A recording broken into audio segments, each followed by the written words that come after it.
All right, once again at Classic Datsun Motorsports with my good friend Les Kennedy and, of course, the professor, Sandy Gans, standing in front of Old Blue Eyes. Well, not Old Blue Eyes, but I think they called him Blue Eyes at some point. Paul Newman's 33 Bob Sharp car. Let's talk about this thing. 1984, single-turbo V6, built by Bob Sharp, Gene Crow, and the crew back in Wilton, Connecticut for Paul Newman, who had apprenticed with them, basically, learned his driving skills and drove other cars for them. And this got up into the highlight near the end of his career, driving these really big, fast, powerful cars, rumored to be almost 800 horsepower. The East Coast was about Bob Sharp, and the West Coast was about the BRE team. Right, and after BRE Electromotive, because they were in the same races as these cars, Electromotive took over with some of the BRE people and some other people, and they kind of became the BRE quit in '73, closed up shop, and Electromotive and other teams took over when it came to IMSA. And Paul Newman sat behind this wheel, and along with another driver, Jim Fitzgerald, and drove this car to a championship in 1984. Yep, 85 GT1 championship, and I believe 86 was the Trans Am Championship. Yeah, in 86. Two now, big wasn't ones. there a tragedy with the sister car of this car? The rumor was that Fitzy crashed, and if you saw pictures of the crash, the car didn't look like it was very badly damaged. The rumor is he pretty much had a heart attack before he actually crashed.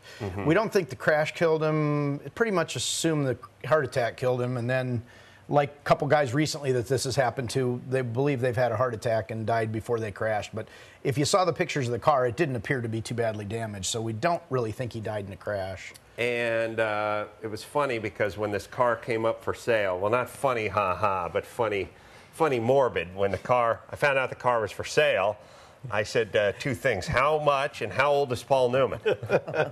I know it sounds bad, but look, if you were selling a painting and the artist was alive, but you knew he was getting up there in years, you'd probably say, still invest in it. How much and how old were my two questions. I remember that conversation well, because we kind of laughed and said, you know, Paul, we had heard Paul wasn't doing terribly well. And it wasn't terribly long after we actually got the car that he took Barbara Walters for a ride in that Corvette of his that was painted similar around Lime Rock just 3 months before he died, and, you know, at 150 miles an hour. What a tragedy. Barbara Walters still here and going strong, and yet Paul Newman, one of the great drivers of all time, gone. Yeah, but his legacy lives on, and here's his name, obviously, Paul Newman, written right on top of the driver's side.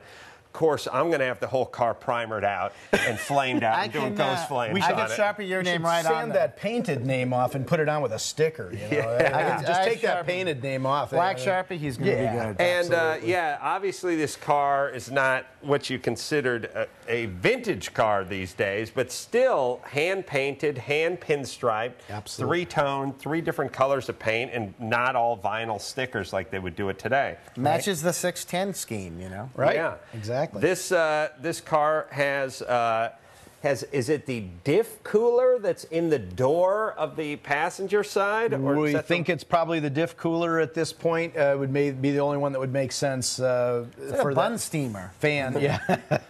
And Paul Newman, not a large man, so you can see that the seat is up close, and there's a couple of knobs that even had extenders put onto it. Another great car for the regular height people. Sandy, I'm hoping one of these days that you and I will actually get to drive it, because he's not going to fit in it, you know? What are we going to do? We got to get Adam cars that he fits in one of these days. Bottle of bleach, here's another one. The car was built by Bob Sharp's team. It's essentially a NASCAR. I mean, essentially, it's not... They call them East Coast sprint car style chassis. It was a Ron Nash chassis.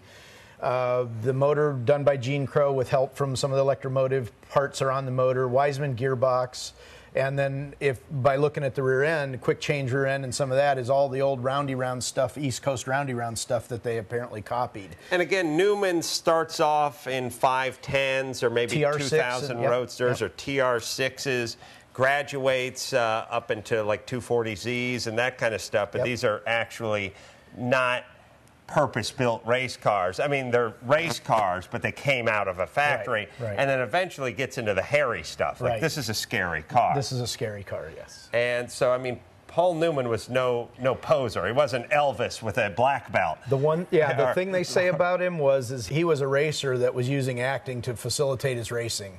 And the racers looked at him as a true racer, not just another Hollywood guy like Tom Cruise went and learned to drive cars, and then he doesn't do that anymore, you know. Right. All these other guys, that other young kid that had the bad wreck in the Indy car, they don't race anymore. But Newman stayed with it no matter how many wrecks he had. I talked to Tommy Kendall, who's he probably has I think he has a record for most Trans Am wins. Tommy won the championship in Trans Am, similar time frame to this, about 84, 85, I believe Tommy won the Had a whole bunch of wins in a Mustang. Now, Tommy Kendall is 6'4". Paul Newman was 5'8", 5'9", whatever, and they were both racing together in an endurance race. Yes. So you want to talk about a pillow filler and a seat. He said the seat was fixed. Yes. Which was scary because it's like when a valet gets you, when a midget valet gets your car and brings the seat all the way up. But he said that Paul Newman, who was old at the time, and they had to do the driver swap, and the doors didn't open. Right. He said, hey man, just grab hold of me like a rag doll and pull my ass right. Yep, absolutely. Whip me out like a tampon. I've seen a few videos of this car. I think it's from Nissan promos or something, or Datsun promos, whatever the time. And it's like they were driving it crazy hard. Oh, yeah. Shooting flames out the big exhaust on the other side. And, the cars were they were unbelievable cars. And like you said, Adam, he graduated up from 510s and TR6s, and he ran the SCCA runoffs. That's where this car won one of its championships.